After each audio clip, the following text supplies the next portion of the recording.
శివాయ. శ్రీమాత్రే నమః.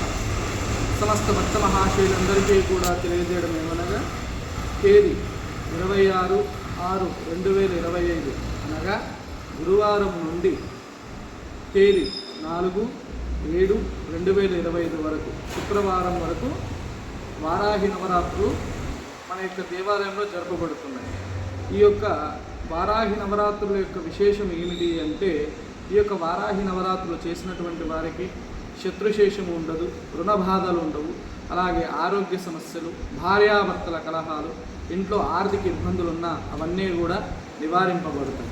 ఈ యొక్క వారాహిదేవి చాలా విశేషమైనటువంటిది, చాలా గొప్పనైనటువంటిది. అసలు ఈ వారాహి అంటే ఎవరు, ఆమె గురించి మనం ఒకసారి ప్రస్తావన చేసుకుందాము. మనందరికీ కూడా తెలిసినంత వరకే కూడా శరన్నవరాత్రులు అంటే దసరాతో వచ్చేటటువంటి ఆ యొక్క దసరా నవరాత్రులని మాత్రమే మనకు తెలుసు.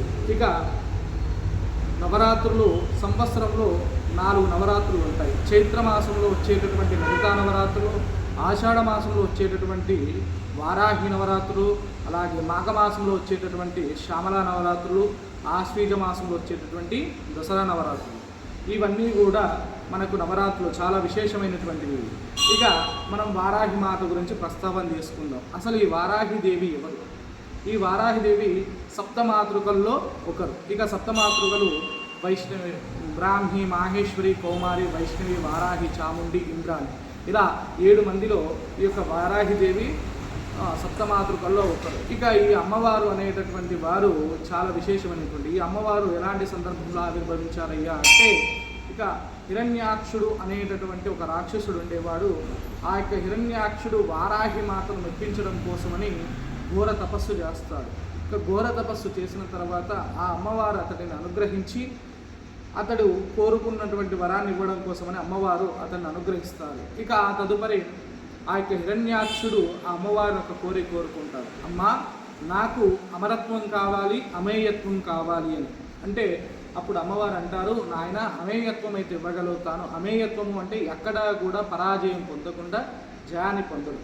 ఇక అమరత్వము అంటే భూమిపైన ఆవిర్భవించినటువంటి ఏ జీవి అయినా సరే శరీరాన్ని వదలాల్సిందే అని తెలిపిన తర్వాత అప్పుడు ఇక ఆ హిరణ్యాక్షుడు ఒక మారు ఆలోచించి, తల్లి, నా మరణం నీ చేతుల్లోనే జరగాలి అని చెప్పేసి కోరుకుంటాడనమాట. ఇక హిరణ్యాక్షుడు తిరిగి అంటే తన తల్లి ఎప్పుడూ కూడా కుమారుని సంహరించదు కదా తల్లి, కాబట్టి నా మరణము నీ చేతుల్లోనే జరగాలని కోరుకుంటాడు. అప్పుడు ఆమె తథాస్తు అని. ఇక్కడ హిరణ్యాక్షుడి యొక్క మందబుద్ధిని మనం ఒక్కసారి గమనించాలి. అమ్మవారు చంపరు అనేటటువంటి ఆలోచనతో, అహంకారంతో అతడు అనేకమైనటువంటి పాపాలు, ఘోరాలు చేస్తాడు. ఇక అలా పాపాలు, ఘోరాలు చేసిన తర్వాత అప్పుడే వరాహమూర్తిగా శ్రీ మహావిష్ణువు ఆవిర్భవిస్తాడు. ఎందుకంటే హిరణ్యాక్షుడి యొక్క వరము ఏంటి? ఆ యొక్క అమ్మవారి రూపంతో అతడు మరణాన్ని పొందాలి కాబట్టి ఆ యొక్క వరాహమూర్తి హిరణ్యాక్షుని సంహరిస్తాడు. మరి అమ్మవారే కదా సంహరించాల్సింది, మరి వరాహమూర్తి స్వామివారి రూపం కాబట్టి ఆ యొక్క వారాహి మాత శక్తిగా, అంటే ఆ యొక్క వరాహుడిలో శక్తి అంటే ఎవరు? స్త్రీ, అమ్మవారే కాబట్టి ఆ యొక్క వరాహమూర్తికి ఆమె శక్తిగా నిలిచి ఆ యొక్క హిరణ్యాక్షిని సంహరిస్తూ ఉంటుందన్నమాట. కాబట్టి వారాహిదేవిని ఎవరైతే ఆరాధిస్తారో సకల శత్రునాశాలు ఉంటాయి. ఇక వారాహిదేవిని ఎవరైతే పూజిస్తారో వారికి ఎలాంటి రుణరోగ బాధలు ఉండవు. ఈ యొక్క నవరాత్రుల్లోకెల్లా గొప్పనైనటువంటి నవరాత్రులు ఏవయ్యా అంటే ఈ యొక్క ఆషాఢగుప్త నవరాత్రులు అంటారు. కాబట్టి ఇంకొకటి ఏంటంటే, జనాల్లో ఒక సందేహం, వారాహి మాతను ఆరాధించవచ్చా? వారాహి మాత తంత్ర సాధన శక్తి కాబట్టి ఈ యొక్క అమ్మవారిని ఆచరించవచ్చునా అనేటటువంటి సందేహాలు ఉంటాయి.